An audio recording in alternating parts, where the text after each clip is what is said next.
Ladies and gentlemen, welcome back into Jackrabbit Illustrated. Thank you for joining us. However you may be joining us, and what you ever may be joining us on. Thank you for making us a part of your day, because I can't talk good and it's hard sometimes. As always, Jackrabbit Illustrated is brought to you by Kubota Dealers of South Dakota, with 10 locations across a great state of South Dakota.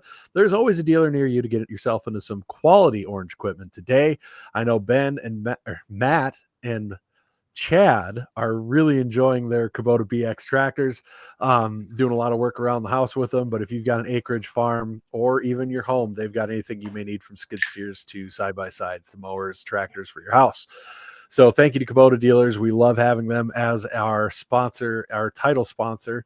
And of course, we are the infamous, at this point, B team. We are the stain that will not go away from FCS football coverage. We continue on.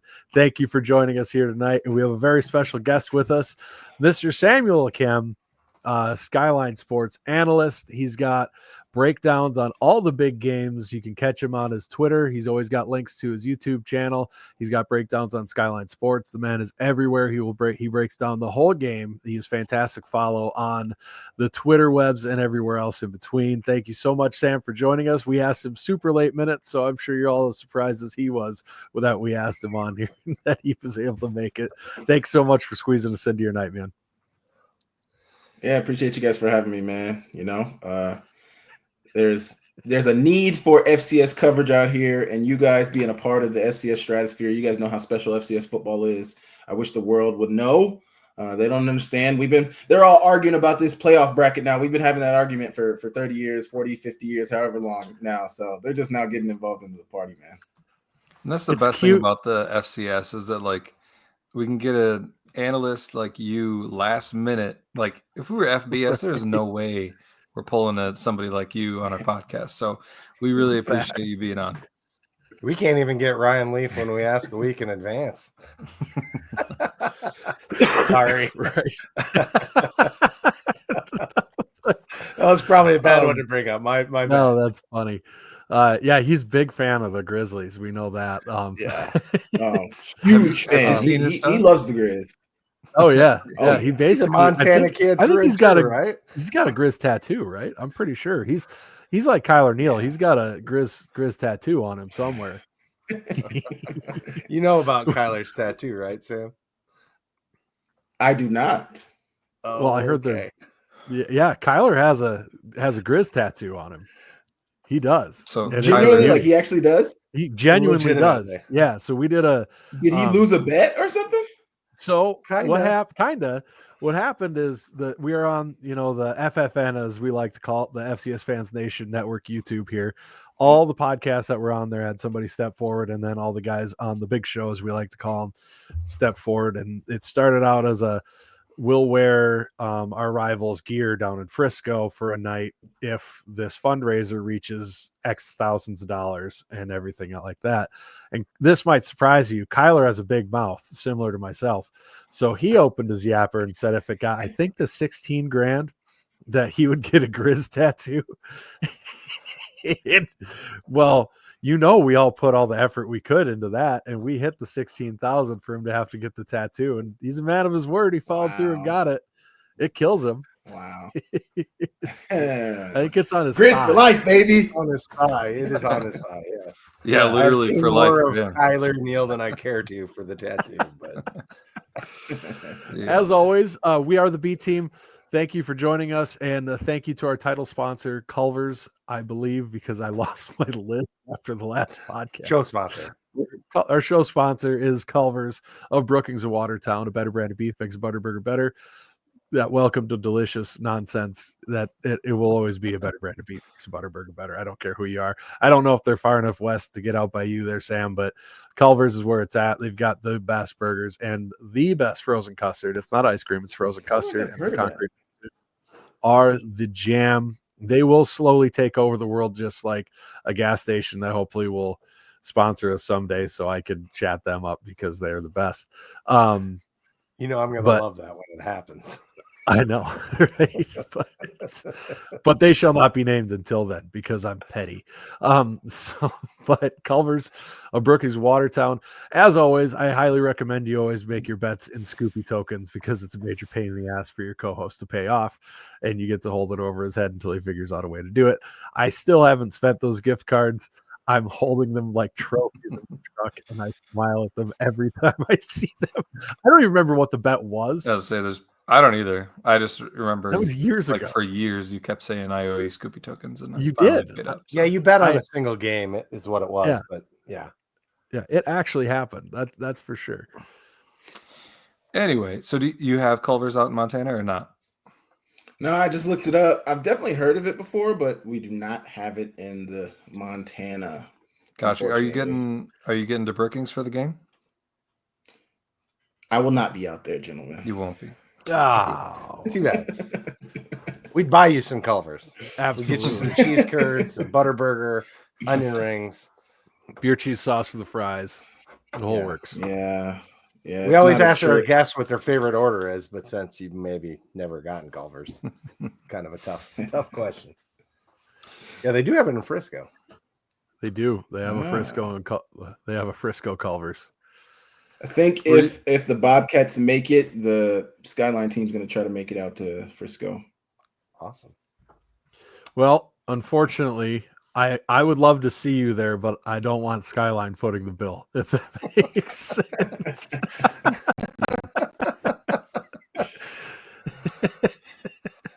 So why don't we quickly recap the round one games from the FCS playoffs? If you go ahead. Should we call it the CAA embarrassment round?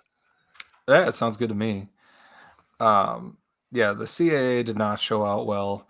We don't have to spend too much time on this. The A team recapped it. Samuel recapped it in his video that he put out today. Go check that out. Samuel, where can people find you on YouTube quickly? Samuel Akem 18. You can just search my first and last name. I don't think there's many Samuel Akems out there, so just search my first and last name. You'll pop up my channel. But Samuel Akem 18 is the @ Yeah, I only know like 3 Samuel Akems, so it's pretty. No, I'm kidding. I don't know any. I don't know many people from Oklahoma, so yeah, definitely go check. Yeah, let me. Since you mentioned Oklahoma, I see Mr. Meyer in the chat talking about Quick Trip. Quick Trip with a Q is the elite Quick Trip. I don't know this KWIK. You're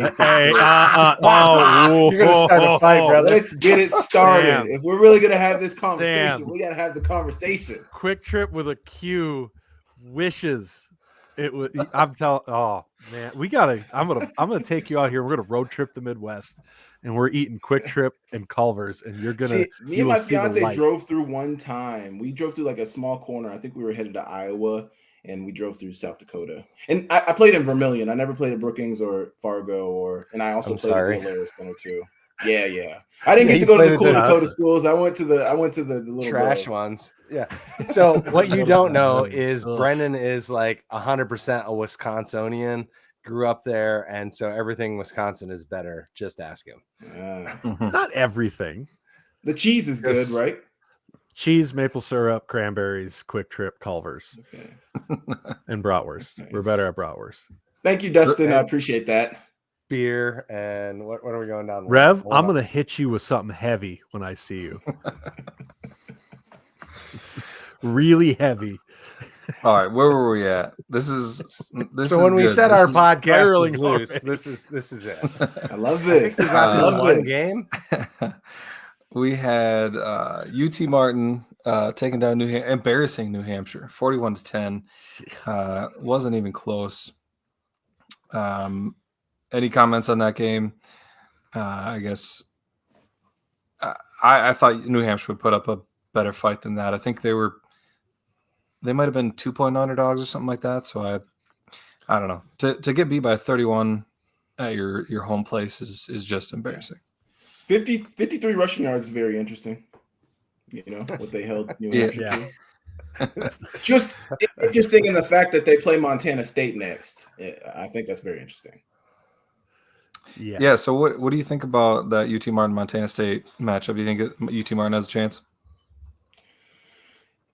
You got to stop the run. I really think with this Montana State team, I think Tommy has thrown the ball the best he has all year or in his career this year.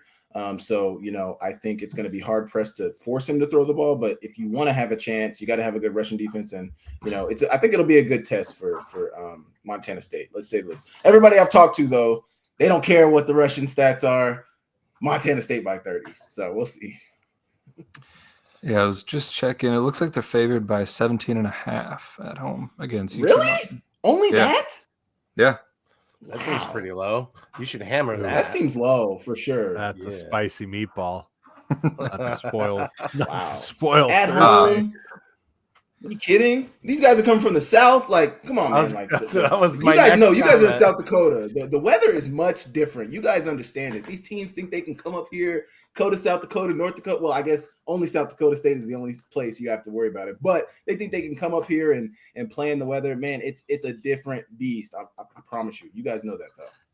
Do you think we'll 100%. get the shirts off photo? Because if we get that, That is, undefeated. they're gonna do I it. love that. I guarantee- love that photo. I love that photo because it's like they think like that shows that you're tough. Just wait till you take a big hit on kickoff and your hands are rock solid. Then you'll really know what it feels like. But hey, you look cool just- on the gram. It Yeah. means you're going to lose. Great. That's what that Great. photo means. You're gonna make Zach here mad. He's from the South, and he thinks they can play football down there. You do Definitely play football Southern down speed, there where it's Rev, warm. definitely Southern speed, Rev, for sure. Before this gets too far up, Dimmock cheese is better than Wisconsin cheese. No, it's not. Go get it. Stop Go it. get it from the Stop it. factory. Stop Go it. get it from the Stop it. factory. I have. Don't get it from I the have. grocery It's store. not Get it from the same. factory. It's not close. You have You not get had. fresh, squeaky curds there, bruh. Yeah. They're not as good. Yeah, Anyway. yeah. We'll move on. Then we had Lehigh surprising Richmond. That one again, I think Lehigh was an underdog by quite a bit, if I remember. Yes.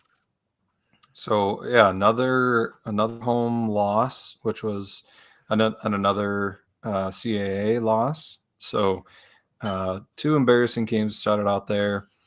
I doubt they'll have a chance against Idaho though. Yeah. Let's see. I think Idaho is favored by 14.5 in that one. So I'm guessing Eck and the boys will take care of business there. Then we had you guys have a soft spot for Eck, huh? Yeah, we do. Yes, yeah. Yeah. And his whole family, they're awesome people. And it. Yeah, And he's his awesome. hijinks. I met him at the Big Sky Media Day. He's so cool. He's awesome. Yeah, he's a good dude. I don't. He was fun to watch, but I also don't miss his like crazy play calls. Some of the times it's like, dude, let's just run the ball. Like he gets out there sometimes. Part of that is the reason they lost against. Part of that is the reason they lost against Davis. They ran an end around 100%. pass with their receiver. He throws it in triple coverage. It gets picked. I'm like, dude, at least throw it away. Like the play is dead. Let it go. And yeah, we've seen that play before. Uh-huh. We've seen it work in our favor too, to be fair. Yeah.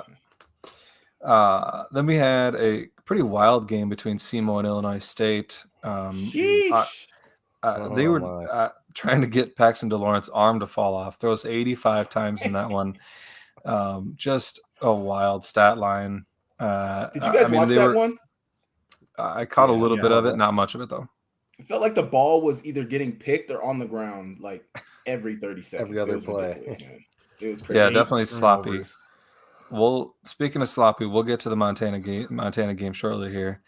Well, I got one thing to say about the SEMO Illinois State game.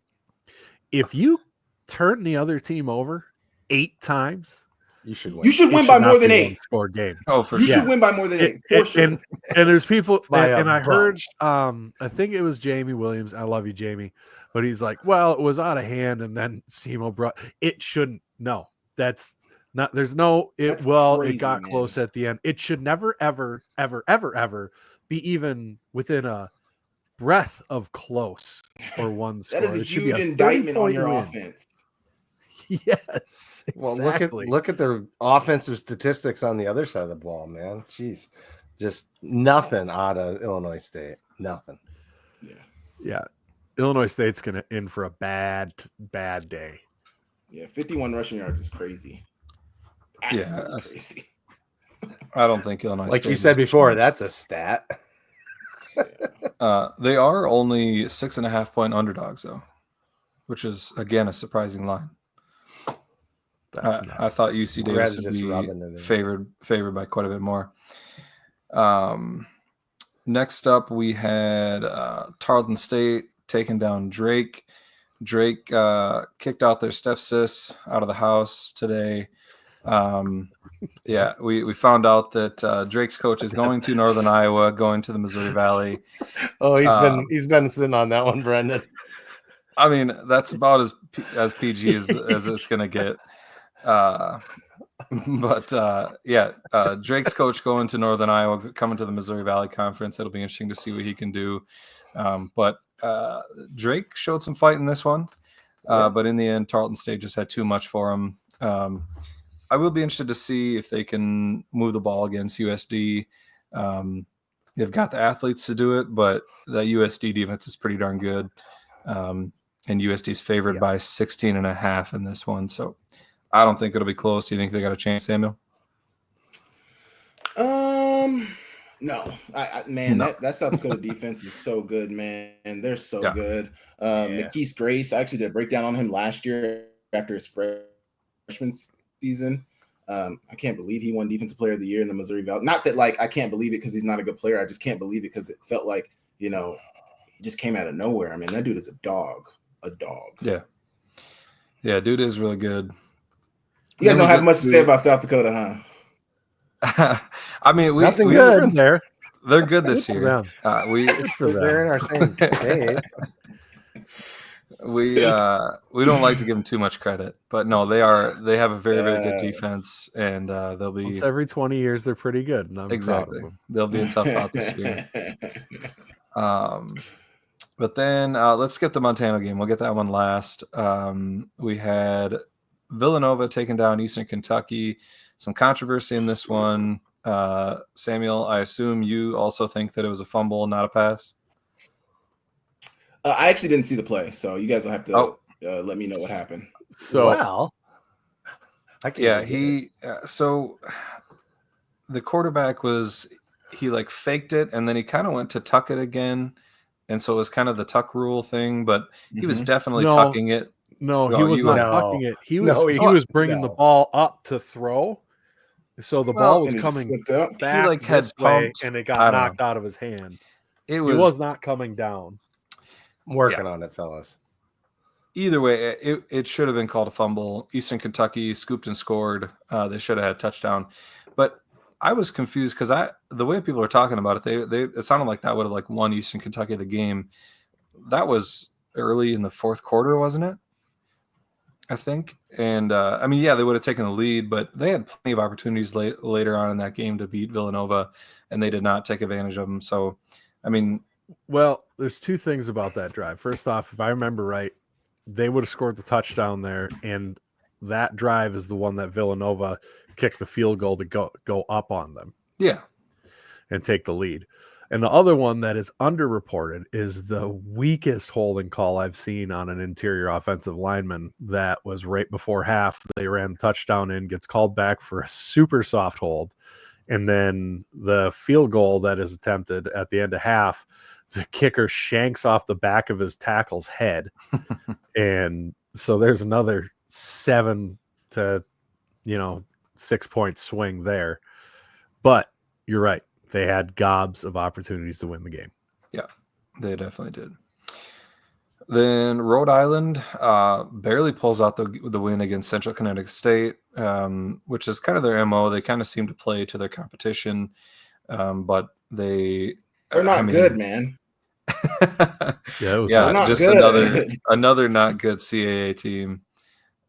Chad's got the video up here. If you can see it, it's really hard to see though.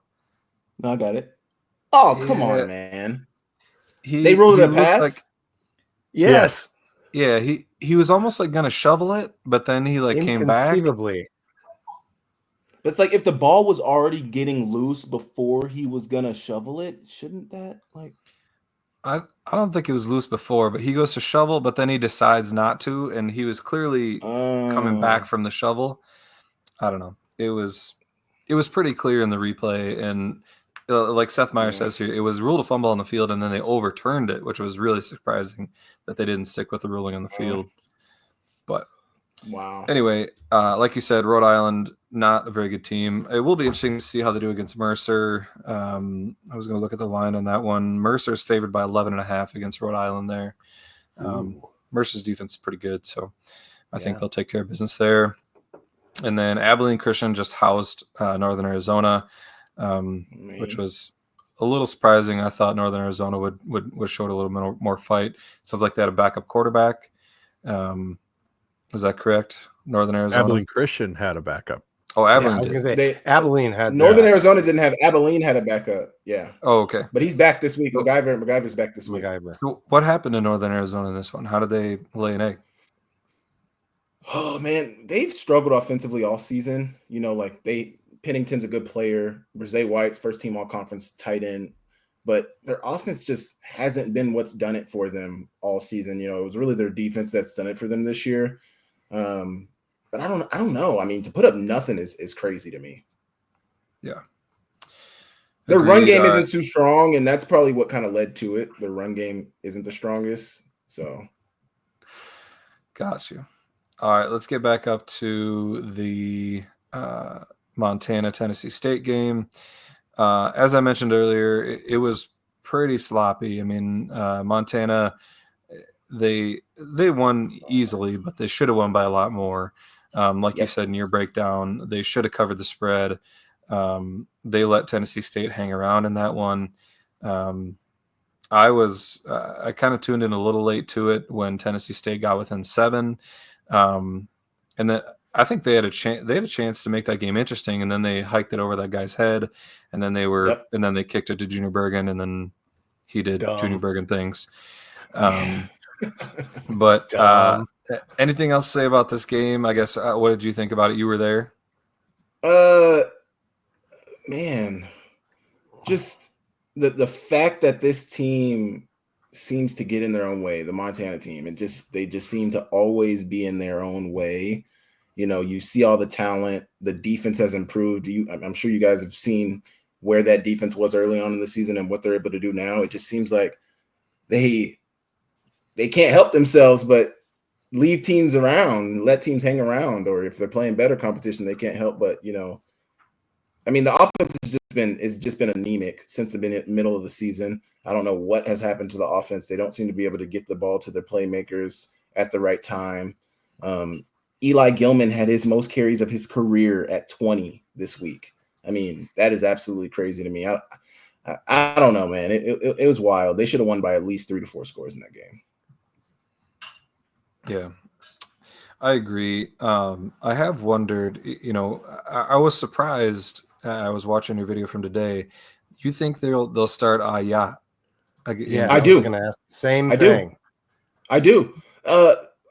Because, and I don't think that they want. I don't think that they want to play Fife. I think that they want to develop Ayat. And, although it was all buddy at Portland State, they cussed each other out. They hugged it out. It was all good afterward. I still think that they want to ride with Ayat. I mean, they wouldn't have switched Ayat all season if they didn't want to develop him. I truly think that they're going to roll with Ayat this week. And I don't know. I think they're going to let the chips fall where they may. I think Fife kind of made it bad for himself, fumbling twice, trying to do a little bit too much, not being very smart with the ball in a tight pocket. I mean, ball security is job security. And coach, we do ball security every day in practice. You cannot fumble the ball away. You cannot put your team in harm's way. And I mean, they took him out. He didn't come back in the game. Now, if he starts, sure. But if it was me, I think if you're asking me, I think they're going to start Ayat. That's surprising. I mean, I think and you're closer to the program than everybody else. And so I think, you've got a better pulse on it, but I think the consensus around the country is that Fife is the guy, that he's the better option. I never said I don't think Fife is isn't the better option.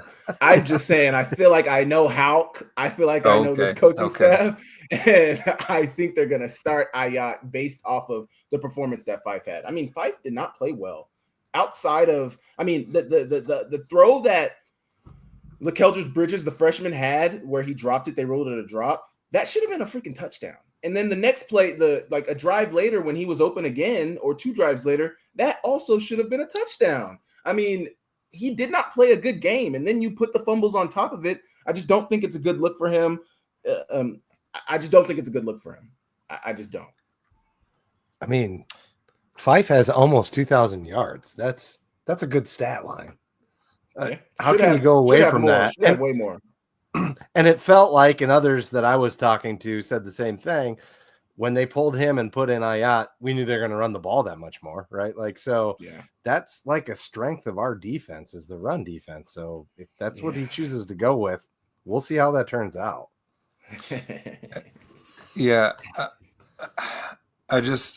I get, the 2 fumble thing, but I'd be surprised if they go away from Fife. Like I said, I think that he gives them the best chance to win the game. Do you think, you talked about Montana's inconsistencies. How good do you think this team would be if they had consistent QB play? Is that the biggest issue, or are there other issues? The biggest issue is the defense. They lost game. Like, Weber State is not good this year. You gave up 55 to Weber State at home in Washington Grizzly Stadium.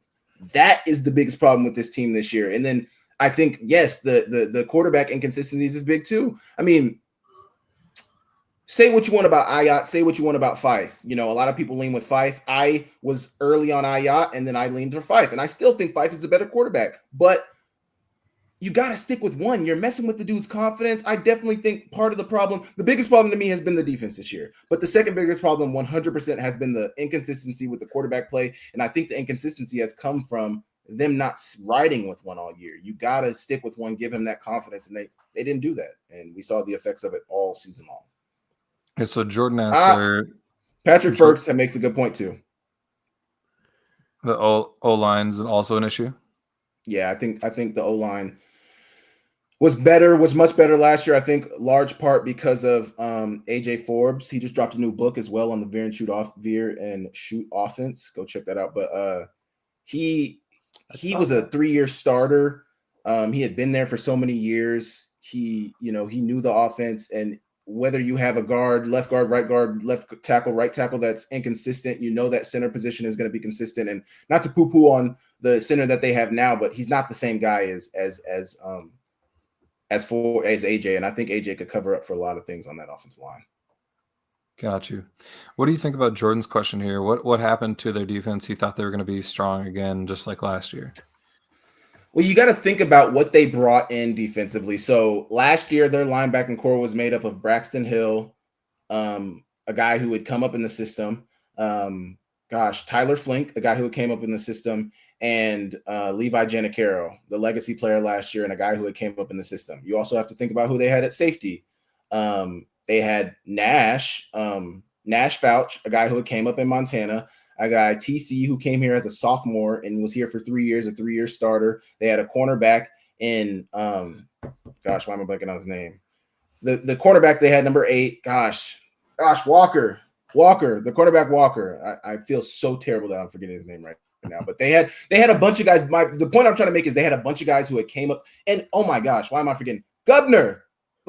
Come on now, dude. That guy was a freaking game wrecker. But even outside of Gubner, they lost a ton on that defense. And not just that they didn't replace it, they brought in a bunch of transfers. And not that transfers are bad or anything, but guys that had came up in that 3-3-5 system, understood the ins and outs of it, had a ton of trust for each other, and you replace them with guys who are transfers, guys who haven't been in the system so long. And I think you saw a huge continuity problem on this defense for a vast majority of the season. Guys overrunning plays, guys not making tackles, guys not in the right position. And it was just tough to watch. And then tackling was one of their biggest issues early on in the season. They couldn't tackle for the life of them. And it just, Rev, it's not a defense that meshed together at all.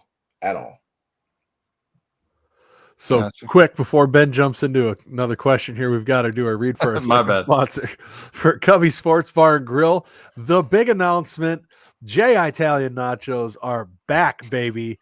And the even bigger announcement, if you go to Cubby Sports Bar and Grill in downtown Brookings, the best place to catch a Jack's game or anything else, the best sports bar in South Dakota and the Dakotas, I will claim, because I've been to sports bars in North Dakota too, and they suck compared to Cubby's. Not saying they're bad. Cubby's is just that good. But they, with the J Italian Nachos, if you go and get a picture of your J Italian Nachos and you tag either Ben or myself or Chad or preferably the Jackrabbit Illustrated account, tag us in it. And Cubbies. And Cubbies. And tag Cubbies as well. We will be donating a piece up to 50 of the pictures. We'll be donating $2 per picture to the Alex's Lemonade stand. So it's going to be fantastic. So yeah, we're up to 7 people have that $2 donation. So for every Italian nacho picture we get, that's $14 donated to the Alex's Lemonade stand under Mark Gronowski's name. In addition to Cubby's giving the proceeds from the nachos, I think the nachos cost like less than $14. So you're paying less than $14 to get $14 donated, plus you get Italian nachos on top of it. Deal of a lifetime. We should be getting 50 pictures of those in no time. They are limited time. It's only in the month of December. So definitely go get those and get your picture tweeted out. Tag Cubbies and any of us, any of the Jackrabbit Illustrated guys. What is the good boys? What's that? What is the A team? You guys are calling yourself the B team. What's the A team? So that's you should explain this because we have a lot of people who've started listening and don't understand the origins of this. So we were originally we were just the two different shows, and it was myself and Ben. So it was Ben and Brendan. We started calling ourselves the B team. And then there's the show on Sunday nights. They're a little more serious than us anyways. So we kind of embraced the B team moniker. Chad joined. Apparently the double B's and then Chad's first name is probably something we're not supposed to just throw out as our acronym for the show or anything. So we were just the B team still. And they started calling themselves the A team on couldn't go double BC. Sunday nights. That you can say. Yeah. There we go. But anyway, they're called the A team because they said absolutely all the time. Yes. And so that's where the A it was the end of every sentence. They said absolutely, but it started off with us calling ourselves the B team because of Ben and Brendan, and then we just kind of played off that. So, but yeah, it's the other Jackrabbit Illustrated podcast. They record on Sunday nights. But, oh my gosh. Yeah. I see you can read the comments. Stay out of the. Oh man, the comments get crazy on our show, man. Yeah. They don't all get put up either. Yeah, it's live, so we got to filter these things. A little bit. Yeah. Ariel points out if we max out the 50 photos, that's $700. But yeah, that's the backstory for anybody who's wondering why we're the B team. They're the A team. They were team absolutely for a long time. Perfect. We are not the British Broadcasting Company. We are not. Anyway, getting back to the Montana SDSU game. Oh my God. So we talked about Montana's quarterback issues, their defense issues. Can I point something out? You go ahead. I read the quick little, it's the school's article. So it's supposed to be, angled towards that school, right? So there's the Go Jacks articles. I happened to click on the Go Grizz one just to read it and whatever. But this one made me laugh a little bit because of these two lines are right next to each other. South Dakota State enters the game in the unusual position of having 2 losses on its record, falling to Oklahoma State and North Dakota State in the top half of the season. Montana, conversely, heads east as a team on the rise after earning a first-round win over a Tennessee State that saw records fall and momentum built as the number 14 seed Grizz now prepare to take on the number 3 seeds Jack. And the spin is amazing. On the rise. And I'm not saying that like Montana's had very good season, and I mean it's not the expectation there, but it's nothing to be ashamed of either. It was more to be like the Jacks have 2 losses, unbelievable. We're on the rise because we won our first round game. Made me chuckle a little bit, and that's I just thought it was really funny, so that's the only reason I brought it up. But going into this game, I'm surprised by some of the spice behind it, to be honest. Some of the things, I didn't expect this to be like really heated. Obviously, it's a rematch of the national title game last year, and we won, so that probably takes the sting out of it from our side of things. But boy, I want to put out that this is unconfirmed. I haven't checked the source of this, but that picture of Coach Houck in the locker room with a dead rabbit over his head, in what appears to be after the Tennessee State game. Mm-hmm. It looks real. I haven't dug into it. Gotta Gilman's be fake. comments and Gilman's comment, That's like, a big smile. where is he hiding his rabbit, man? But then again, Coach Houck's his persona, I could totally see him doing that. He's a pretty hardcore dude. And then like Gilman's comments, the only time I think about it is how many times we shot ourselves in the foot. It's like, oh, all right, yeah, there's some salt. There's gonna be some spice to this. It's gonna be some fun. Let's go. I'm pumped for this game. Were you down in Frisco for the championship? I wasn't able to make it. I can't remember why I couldn't make it, but no, I did not go to Frisco. Gotcha. I'm just now seeing this picture. That looks so real. Yeah, I think it's real. Doesn't it? I think it's real. I think he might have done it. Dude, what the hell? It's something, because oh my gosh. we'll tell you one thing, Sam, about this Jack's team and this class as they've gone through. They have their antenna up for that sort of stuff. It is crazy. Ask old poor Stone Lebanowitz what happened when they made the comment one time of we're looking to land another big fish after they had beaten NDSU, and then we're playing us like 2 weeks later. Ask him what happened that game. The amount of fishing celebrations that happened in that game were unreal. So I'm excited to see this game now. I was looking forward to it because Montana hasn't been to Brookings since 1970, and it felt like we've had to go to Montana every time. It's about time that you guys get the return end of the trip. But yeah, this is going to be really fun. I'm really looking forward to this game now.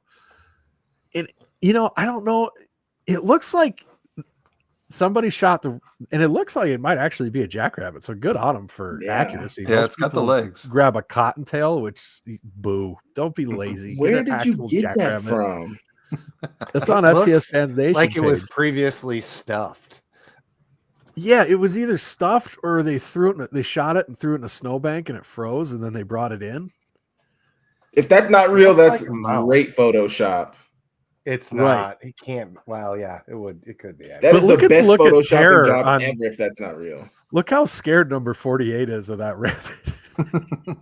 It's just bad timing, but he's terrified of that rabbit. Don't hit me with the rabbit.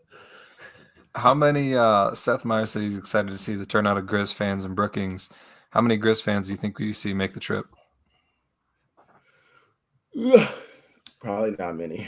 I'm not gonna lie. I mean, I don't know. Grizz fans do show up. Grizz fans do show up, but I mean, I don't know, man. Like, I feel like the vibes of this team from the fans hasn't been super high, just based on the performance that they put on the field. Like, I don't know if fans are willing to drive all the way out there or fly out there to potentially maybe a blowout. Like, I don't know. I truly don't know.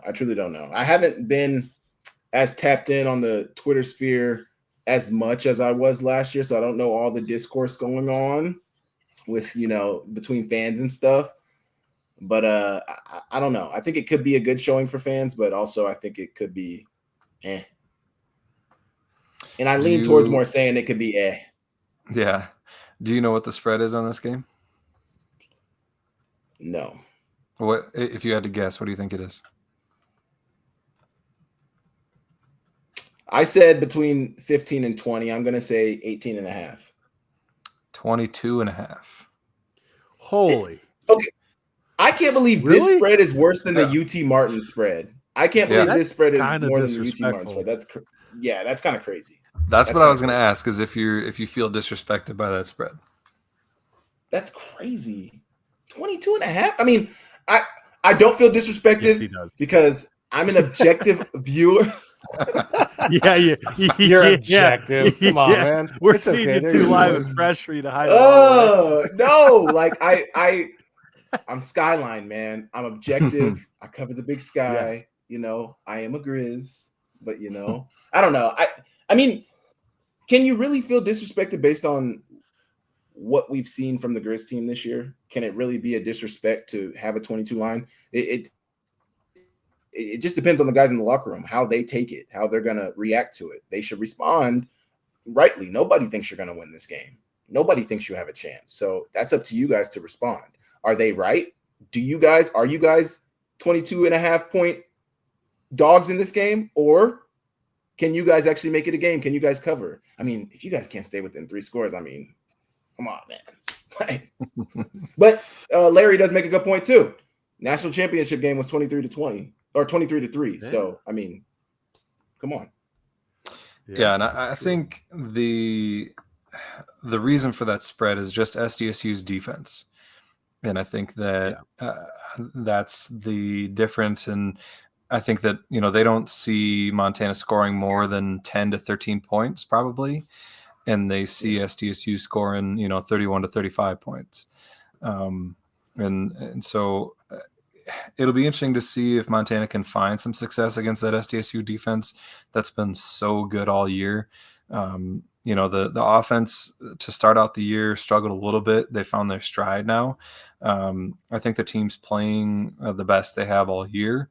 Now, Brendan has cautioned us. This was, our last couple of games were against some not very good teams. And so, will our offense look as good against a better defense? I don't know. Does Montana have a better defense? We'll see. But I guess, so what do you think if Montana were to have a chance to stick around and, potentially sneak out a win at the end? What do you think they need to do something like that? You got to play good defense. Number one, you got to play good defense, and you got to find a way somehow, some way to run the ball. You got to find some success on the ground, but I think it's going to take a really big effort from the quarterback position, hitting throws. Not that you have to throw for an exorbitant amount of yards, but you need to be able to hit the throws that matter on big downs, but it's really going to start with the defense. If you can't stop them offensively, if you can't stop their offense, you don't stand a chance. So it has to start on the defensive side of things. Yeah, I think, and Seth makes a good point here that the SDSU offense can be too reliant on big plays instead of consistently putting 6, 7, and 9 play drives together. And we have seen that a little bit, how they get themselves into like 3rd and longs. And so I think that if Montana is going to have success, it'll be getting us in those 3rd and longs and getting off the field. Now Gronowski's done a good job of converting those 3rd downs, either with his legs or with his arm. But I mean, speaking of the huge plays, that is part of the SDSU offense with the weapons that we have. And that's where I think it'll be interesting. I watched that Montana-Tennessee State game, and Montana loves to bring pressure. They were bringing blitzes from everywhere. They got that weird 3-3-5 defense. And I think that'll be the key is if they can get home, they could have some success. But I think that if they blitz too much, I see Amar and Angel and Chase Mason's going to be back. I see those guys getting loose, and there not being enough tacklers in the secondary to take them down. And I think we're going to see, in my opinion, I think we see at least a couple long touchdowns, just from whether it's missed tackles or a blitz that didn't get home. So that's what I see anyway. I guess what do you see something like that happening? I don't know. I mean, I don't know. There could be a lot of things that happen in this game, man. I think I think it's going to be interesting. I think we just got to wait till Saturday to see what's going to happen. I just hope it's a close game. I just really truthfully don't want to see a blowout. That was my one thing about Cat Grizz as well. I just didn't want to see a blowout. Like, if you guys think about the last since 2019, what the Cat Grizz game has been, it's been blowout for the home team.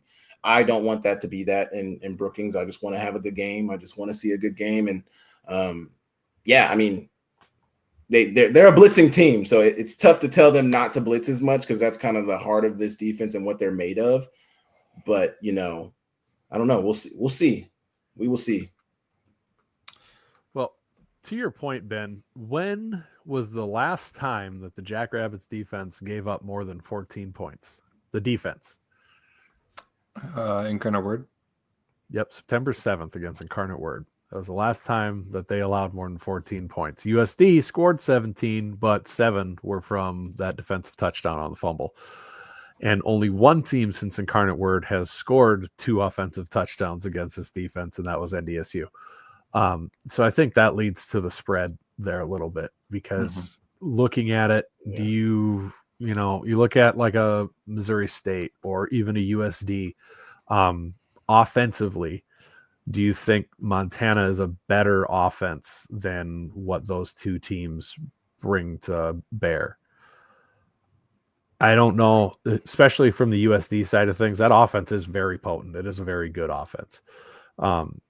So I think when you look at it from that side of things, especially with the Montana offense, it's got kind of a still a controversy at quarterback.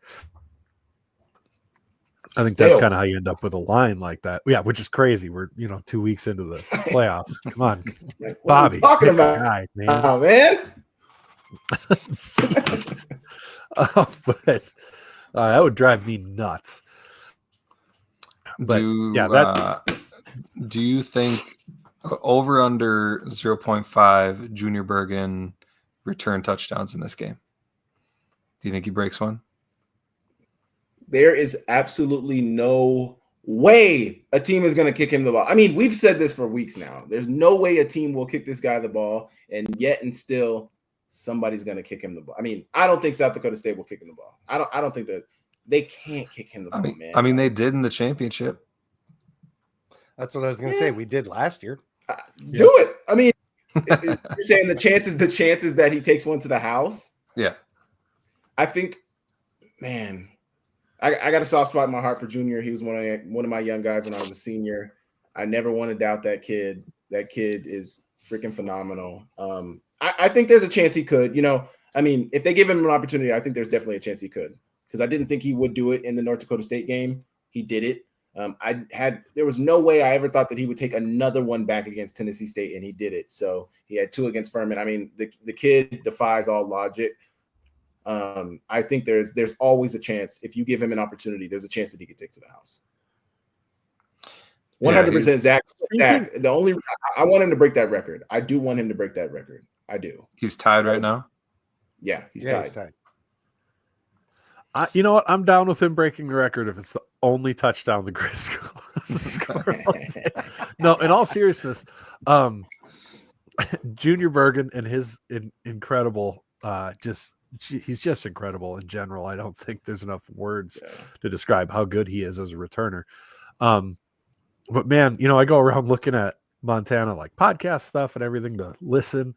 And why is it every time we play you guys, Mark Mariani's got to be on one? Oh my God, I'm tired of hearing every that name. Time. Oh yeah, you guys remember 09, huh? Was it 08 or 09? Oh yeah. Yeah. Oh yeah. It was 09. Yeah, that was a bad time. What a freaking game he had, huh? What a game he had, huh? What a guy that Mark Mariani is. What a pal. With him, didn't you? What a pal. That guy just haunts my dreams. But this is a good spot to mention our other segment sponsor, Northwestern Mutual of Sioux Falls, South Dakota, with Chris Schenkel. Of course, we always talk about Alex's Lemonade Stand, but that is presented by Northwestern Mutual. And if you don't have your I's dotted and T's crossed when it comes to your financial well-being or know what your financial future is, get down there and talk to the fine folks at Northwestern Mutual. They'll help you get on the right path to, having a good retirement, having your family taken care of if you do pass away and everything else, and making sure everything's properly buttoned up and taken care of if you do have any issues, and help you get on the right path for financial freedom and everything along those lines. So go down and talk to the fine folks at Northwestern Mutual with Chris Schenkel. They do a fantastic job down there. But also, it's a great time to bring up, we talked about Alex's Lemonade Stand a little bit. Mark Gronowski is up to $25,542. Huge round of applause to all you guys in BT Mafia, Chad running the pudding shots, and everybody else who's been involved. That's fantastic work, but we can keep going. I think they still have to give him an extra $1,000 yet, because we hit another $5,000 marker. So I got to shoot out a text to harass some people about that. So that should hopefully get him to 26,500 there. So that is Northwestern Mutual. I don't know. I think that is less the lemon top challenges. So. Really? Not. Yeah, that's my understanding. So the 5,000 bonus is. Yeah, so there's the current standings. Mark is at 73, so he's got $730 from Lemon Top Challenge. So yeah, we get these pictures in for the Italian nachos, and we'll be well over, and then they'll give him his extra 1,000. Perfect.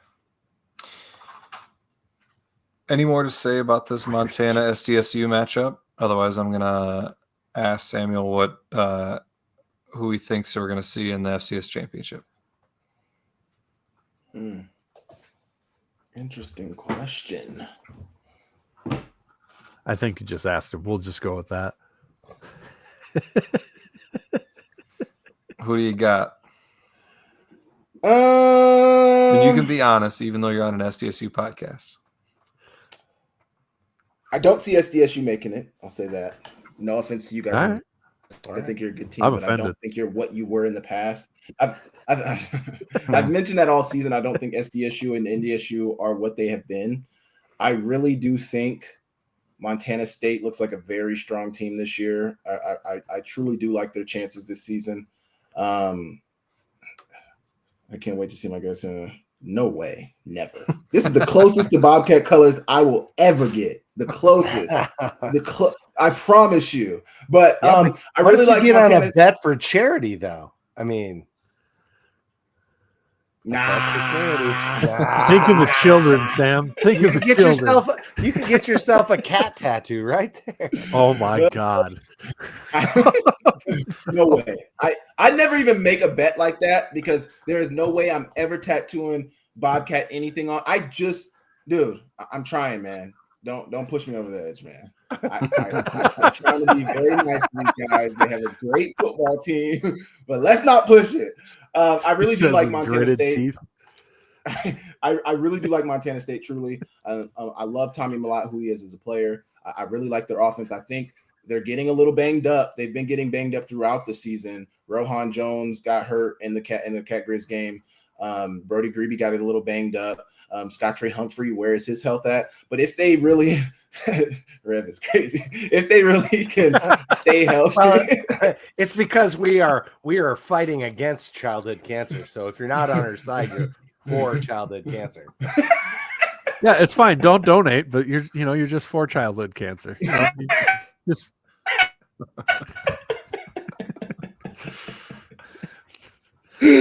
Oh my gosh. You're squarely in what we call garage time. And sorry, I don't even have the bracket right in front of me, honestly. I need to pull up the bracket real quick, because I'm trying to see who's on the other side of the bracket. It'll likely be SDSU or NDSU. Yeah, so I really like Montana State making it. I think they could get tested against Idaho. But I do like NDSU in the championship to face off against them. I mean, I don't know. I like Montana. I'm gonna say this. I like Montana State against either NDSU or SDSU. I like Montana State to win that game, man.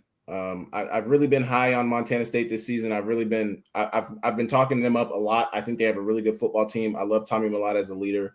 I think they I think if there's ever a year for them to get it, I think this has to be the year, and I think they have the squad to do it. Yeah, I'm interested to see how they match up against USD because you talked about that USD defense and how good they are. I mean, it'll be tough going to Bozeman, but that'll be a game, assuming USD gets past UC Davis. But that'll be a game I'll be really interested to see. I agree. I think Montana State will make it to Frisco. I hope SDSU is also in Frisco so we can see you down there. You can come to our big tailgate that we have. We'll get some kind of bet going. Maybe we'll make a tattoo bet or something down there. We'll see. But it won't involve no Montana State tattoo bet. What's your say, Brent? Choice, Samuel? Let's say we won't make him do a Montana State tattoo. Probably. He didn't say he wouldn't get a jackrabbit tattoo. That's true. He never said that. I actually have no tattoos, so I don't know. I don't have any tats currently. I mean, you sound real confident in Montana State, though. So maybe you're willing to. Confident is a strong word. Confident is a very strong Everyone's word. confident until there's a tattoo on the line. I like them as a football team. Confident in them. I don't know if I can ever be confident in the Bobcats. I don't know the whole history, but every Bobcat fan I talk to out here, it's like, oh, you guys are 12-0, man. Oh, you guys look really good. And they're like, they have no confidence. Like they don't feel confident because of what the Grizz did to them for such a long time. And, they still don't feel confident in their team and their ability to win. But, do you think the vegan rumors cause some I'm a Longhorn fan. I'd love to get a Longhorn tattoo. Surprised by that. Did you see the vegan news? Oklahoma State, funny enough. Yeah, I did see that. Fresno State? Yeah. Do you think that provides any distraction? I mean, do you guys think it provided a distraction to NDSU last year? I don't think that was the reason. Yeah, lots of reasons. Yeah, I think last year SDSU just had an all-time great FCS team, but I don't know. I was just it could potentially provide a distraction. Not sure. I think this Montana State team has been really, really locked in this year. I don't think that will provide a distraction for them. I think they'll be locked in. Got you. Well, we appreciate you coming on. Sorry about the short notice. We should have let you know earlier, but thank you so much for making it work out. As we talked about earlier, everybody should go follow Samuel Akem on Twitter and on YouTube. His breakdowns are the best. He does the full video breakdowns. I love those. And so thank you for what you do. Like you said, FCS needs more shine, and people like you are doing just that. So again, thank you. Thank you guys for the support, man. I appreciate you guys for bringing me on. This chat is freaking amazing. I mean, you guys have a great following. You guys have freaking awesome. Keep doing what you're doing. Thank you guys for supporting, and appreciate you. Maybe you need to start going live. Yeah. I know. So funny enough, Black Friday just passed. I have a 2017 MacBook Air, and it's not the best. On Black Friday, I just bought a new MacBook Air M3 chip. I'm thinking about going live. I don't know. I'm still new and growing in this stuff. I'm still learning and stuff. So I don't know what a live looks like. I don't know what that, but I would love to go live and love to see. Yeah. So I've been really thinking about going live. I think like your Tuesday video you did today with the recap, I think that would go really well live, actually. Yeah. People could like comment as you're recapping the games and stuff. Yeah. I think Thank you guys for that. Thank you guys. We got confidence. Some freaking pointers, man. Great. Yeah. If you want, I guess good things do come out of the Dakota. Exactly. And you know what? The beauty of it is, if something, you screw something up, you just pretend it didn't happen. That's what I do all the time. Like my intro, it went awful. We just pretend it didn't happen. It's a happy little cloud now. Perfect. All right. Well, thank you again for coming on, and we'll see everybody else on Thursday night for Scare Money, Don't Make Money. As we always say, go big, go blue, go Jacks. Go Jacks.